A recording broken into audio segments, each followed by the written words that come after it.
Unassisted Podcast, Volume 8.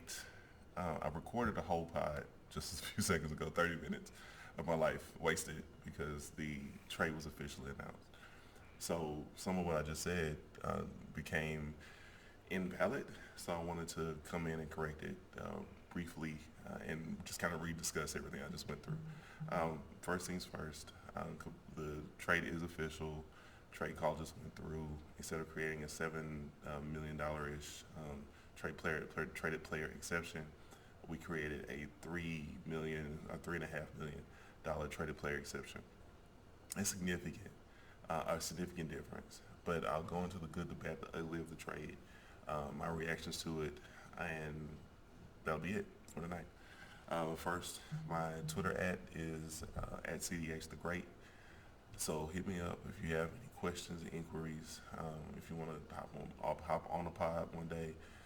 If you want to shoot your brother some money to help me convince my wife to let me do this more. Holla at your boy. So first things first, the trade, us sending out Clint Capela, getting back Robert Covington. Also sent out a first round pick. Don't We are all familiar with it by now. I'm not going to go into the specifics of it. I'm just going to go kind of step by step, good, bad, ugly of the trade, and that'll be it.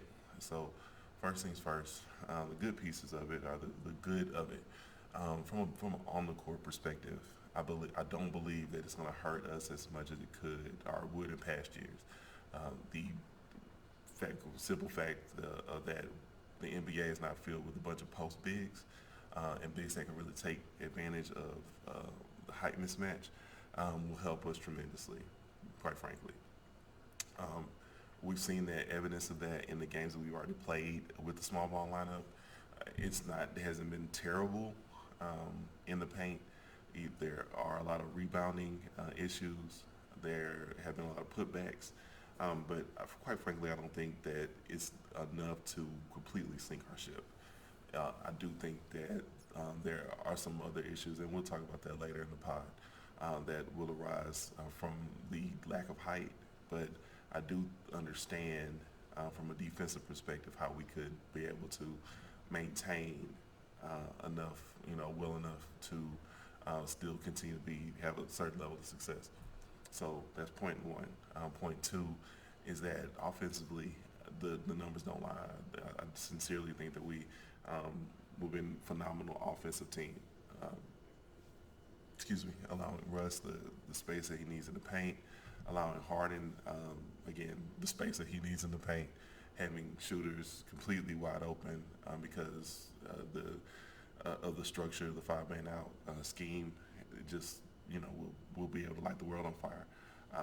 Does that mean that there won't be nights that we'll be struggling to hit those threes?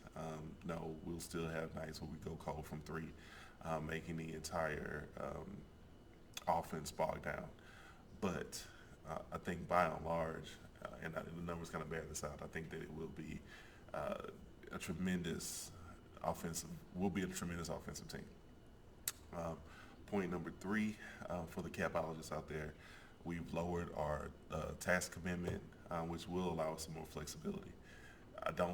Not in love with that. I don't care about saving Tillman money. Sorry. But, it is a positive. And I think that it will have positives on the court ultimately as a team, especially coming from this year, going into the offseason, going into next year. I think that we'll be able to kind of replace Clint and still keep Robert. And that'll be okay in the long term. So I think that's really my good takes on it. The bad takes on it, offensive rebounds are killers. They for someone that has a little bit of experience playing basketball, like if you're in a crunch time, of an important game in the playoffs, and it's an important possession, and you get that stop that you need, and then they get the rebound, and you get another stop, and they get another rebound, and they get a huge three-pointer.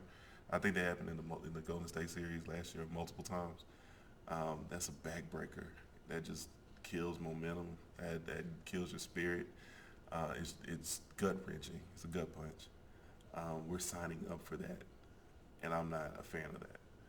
Um, More importantly, though, and this is the point, part B in the bad, and this really should be an ugly point, but in the bad, is that uh, I don't believe in taking shortcuts. I believe success is not a gimmick. I don't believe that you kind of, let me exploit this shortcut here. Let me exploit this marketing efficiency here. Your way into success. I think that you build it. I think that you build it gradually. I think that you develop it. I think that there's a culture to it, and I think that ultimately we try to Houston has tried to manipulate the system into success versus develop a system of success. And I don't like that.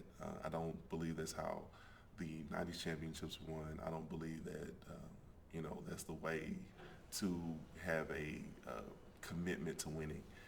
Now, with that said, you have a team like LA that essentially kind of created this team on the fly. Uh, you know, not every team is built. Some of them are bought. Just is what it is. But I think for us and for our team and for the fan base, because I think that um, the reason that it's been hard to kind of sustain a level of excitement about this team is that instead of building it and kind of watching it organically grow, we've kind of just stagnated because we just kind of threw it together and we commit to this style of play and not bringing in any young talent, infusing any young talent. Just continually just throwing the same thing at the same wall, getting the same result without anything that's fresh, any talent that's developing and breaking out and having those sports in the highlights or whatever the case may be. And I think that deprives your fan base of something. Watching talent grow and develop, and it being part of the lore of your franchise. I was alive to in the Steve Francis days and the T Mac days, even though T Mac wasn't our project, but I remember when we drafted Cassell and just Hakeem, watching these players grow and develop. That's a joy. That's part of the joy of being a sports fan. And when you don't have that, when you can't see that in your own team, and it's just a bunch of mercenaries that you pluck from here and there and elsewhere, that's that's okay. And like kind of James is like our guy because he experienced the biggest highs of his career in Houston. So I kind of consider him more of a Houston product than OKC product. But all in all, like we aren't attached to these guys, and we adopt them. Like we adopted PJ, James, but a lot of them just don't feel like our people. And I'll take a minute to talk about Clint in a second, but I don't like how the franchise has kind of conditioned the fan base to turn on our own folks and not be as invested in our own people. I think there's something good about organic growth, and we're just kind of depriving our folks of that. So that's another issue that I take with the team. It's another bad that I take with this trade. The other thing, and I'll talk about Clint specifically, but and this is kind of getting into the ugly now, but we're eschewing rebounds. We're just like, and Antonio has said this, essentially that rebounding doesn't matter. It's just second chance points that matter. Again, I fully disagree with that. I think rim protection still matters, and especially in close games. You can't, defending on the perimeter is a challenge, and if you don't have someone under the paint to kind of clean up the mistakes of your smalls, then you have a layup line. And especially in the playoffs, when you have good coaches that are scheming to get those opportunities, it's going to be a challenge. I understand why they're taking that challenge, but I don't agree with it. I don't the Tillman ducking the tags. When was the last time you saw a champion that was not in the tags? I'll wait. It just doesn't happen. You have to pay to win. Just kind of bottom line. Um, excuse me. Also, y'all keep getting y'all's hopes up that he's gonna change and spend money in these, expansion of trades or using the TPEs or whatever. He's not. He accomplished his goal of reducing his tax burden. So he's not pushing this, that he's not pushing to make the team better if it means, going into the tax or going closer to the tax. Just not what he's going to do. He's shown the entire fan base this on numerous occasions. So you should believe him at this point. Well, you shouldn't believe him at this point because he lies a lot. It's a PR game. Y'all should know this by now. He's trying to get y'all to think that he's, out for the best interest of the team, and he wants us to win at all costs. And that's the persona that he projects in public. But he's not that. He's not really about that life. And I'll be happy to be wrong if I'm ever proven wrong. I don't think I will be though. I think that he's adamant about the perception of a championship team without the actual commitment of a championship team, because that requires it requires money that he's unwilling to spend. I don't like that at all. I would rather you rebuild the team and kind of put us out of our misery versus just kind of saying one thing and doing another. I just not a fan. Having cheap ownership is a bad thing. Also, committing to D'Antoni's preference in a lame duck season where he will probably not be here next year. I don't think that that's the right commitment to make, especially when you have players like Hardenstein and Clint Capela that have worked their butts off, like done everything they've been asked, and just kind of at the whim of our brain trust, whether it be MDA, whether it be Morey, whether it be Tillman, whomever, but at their whim, these guys don't get a chance, just because we don't want to play that way anymore. So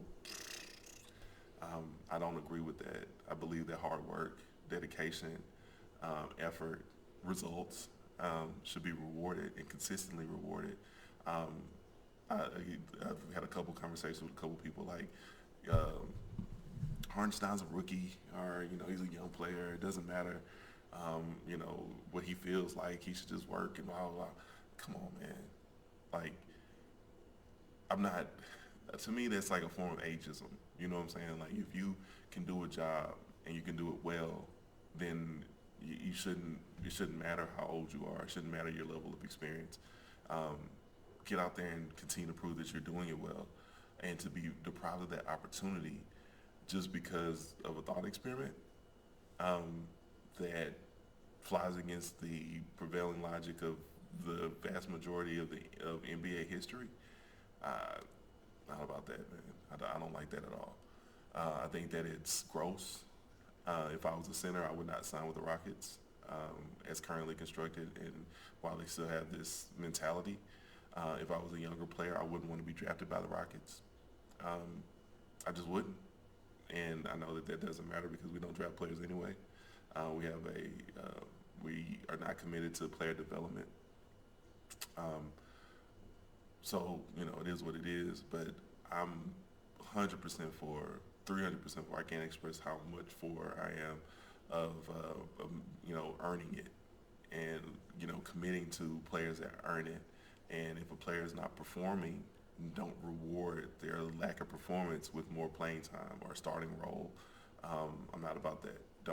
You lose time, you lose, opportunity if you are not performing up to your capabilities, and you gain opportunity, you gain playing time when you are proving it on the floor. And I don't think that should be controversial. So I think that you're sending a horrible message to the team, quite frankly, when players like Eric Gordon, who has been more bad than not, and granted, Eric has a gear that most players cannot get to. Most players of his ilk and under and lower can't get to, but you don't perpetually just keep throwing him out there for extended periods of time when he's missing every shot that he's shooting up, and just keep doing it until he just one day magically turns it on, and leaving players that are consistently performing on the bench. I know that may be a little bit contradictory about from what I said about Hartenstein not playing well. I don't even know if I said that in this part of the last one, but be that neither here nor there, I'll restate it. Hartenstein didn't play well and really, really bit minutes in a couple games recently, and I'll talk to that. But I don't think that, especially with bigs, and especially any player really, once they've kind of gotten cold, you can expect them to come in hot. I think you have to assign a role, and commit to that role, and commit to your rotation on a consistent basis. Now again, those minutes can fluctuate, but you unless somebody is drastically underperforming, you shouldn't drop them out of the rotation completely. And so you keep them warm, you keep them in game shape, you keep them going. So in those games where they are hot, you can keep them out there. But you keep them out. You keep people that you need ready, for action for when they are ready to go. So I don't believe those couple little minor stints for Hartenstein are representative of what he can do as a fixture in our rotation. I've seen on Twitter a few people suggesting, these are kind of random notes. A few people suggest that Hartenstein's been kind of hidden from view to discourage people from teams from asking for him in trade scenarios. I think that's absurd. If one thing that we know about D'Antoni is that he's not a long-term strategic thinker. He doesn't think about preserving, bodies, and he's very, very much focused on the game in front of him, and whatever he thinks will win that game in front of him is what he commits to doing. So if that requires, if in his mind that required playing Hartenstein, he would absolutely do it. I don't think there's any doubt. So the fact that he isn't playing Hartenstein is more of an indication of where his head's at than some Machiavellian plot that he's gonna suddenly play Hartenstein and Hartenstein's gonna go off for a triple double or something. I don't expect that at all. And I think that's all the topics that I wanted to touch on tonight. And I wanted to put more flesh to what I've been thinking of in terms of the trade, because in Twitterverse it's easy to lose a lot of the nuance of the discussions, are the topics of the day. So I wanted to sit there and say, like, I get it from the Rockets' perspective. I totally understand it. But y'all give these people too much credit, and it's a short-term play. It's based on working on shortcuts. It's based on trying to shortcut success, and I don't believe that from a fundamental, philosophical standpoint. I don't believe that. I hate that Clint was a victim of this. I love Robert Covington. I think he's a great player. I think he was a better player before his knee got injured. But I think he'll be an asset to the team, and I think he'll allow us. And I haven't looked at the numbers, but I think I think Trevor Ariza, his first year here, is kind of a good comp for what we should be expecting from Robert Covington coming in. So I think he'll be fine. This is none of my ill feelings about the trade are about Robert Covington. I will say that I think that Clint and Covington are roughly equivalent players, and adding a pick to the trade was too much of a pay, especially since we still haven't gotten any center help. So if we would have gotten a reasonable center, even an Alex Lynn type, I would have been much more comfortable with the trade. But by and large, if we do get it, and I will say if we do get a reasonable center, that defensive presence, rebounding presence, even a rim runner, like a Nerlens Noel type, I'd be much more comfortable with the trade in general. I don't necessarily think it's a bad trade. Um, like it's not just, ugh. Um, I don't like what it signifies about our team, about the mentality of the leaders of the team, the philosophy of the leaders of the team, and, and I think it's more of a shortcut than a commitment to success. And I think that once all these chickens come to roost, and once we have to kind of reap what we've sown, um, I think it's going to be really ugly for a really long time. I think Tillman's leadership post Harden is going to be terrifying. I think I struggle with what Morey's role is in kind of this era of Rockets basketball. I don't know if he's directing this or if he's feeling the crunch from what D'Antoni wants as far as the type of team he wants to run and his very clearly stated preferences and what Tillman's desire to have the best team possible for um, as cheap as possible, even to an unrealistic degree. I don't know how those two pressures are, pressing on Morey to create these transactions, or if this is more of if he's the mastermind, or if they're kind of, meeting them, if there's a meeting of the minds. I don't know. I do not have enough information to, say one way or another. I've also heard it suggest that James Harden is behind this. I think that's hogwash. There's nothing to suggest that James is kind of this mastermind behind the scenes type. I think he just goes out and plays, and he might, they might come to him and ask him if he's comfortable with the move or whatnot. But I don't think that these things are masterminded by James by any stretch of the imagination. I think he's just going out there and play. So those are kind of my odds and ends. My last couple thoughts.